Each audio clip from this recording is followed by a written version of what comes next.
আসসালামু আলাইকুম। তো যে সকাল সকাল আলিফকে খাবার দিছি, এখানে নুডলসের সাথে ব্রোকলি আর ডিম দিছি। আলিফের মন খারাপ, সাথে আমারও একটু মন খারাপ।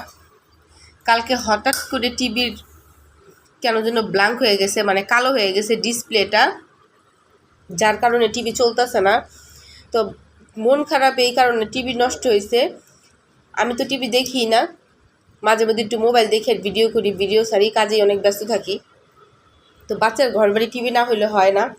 এখন সামনে যাই না টিভি ঠিক করতে পারবো কি না। এখন অনেকে বলবেন এটা কি কোনো ব্যাপার? আসলে মধ্যবিত্তের জন্য এইটাই অনেক ব্যাপার।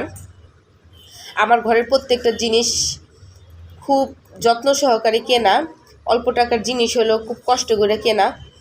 তো যাই হোক, এখন ইয়াফি, এই যে দেখেন ইয়াফি এখানে বসে আছে। ইয়াফি তুমি কি করো? ইয়াফিও নুডলস খাবে, দেখেন হাতে চামচ নিয়ে আছে। আর আলিফ এখানে খাইতেছে।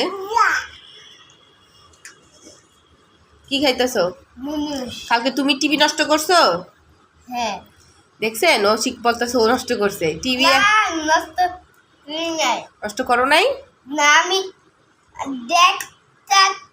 দেখে পরে বন্ধ হয়ে গেল। ও দেখতেছে হঠাৎ করে বন্ধ হয়ে গেছে টিভিটা। তো সবাই ভালো থাকবেন, সুস্থ থাকবেন। আল্লাহ হাফেজ।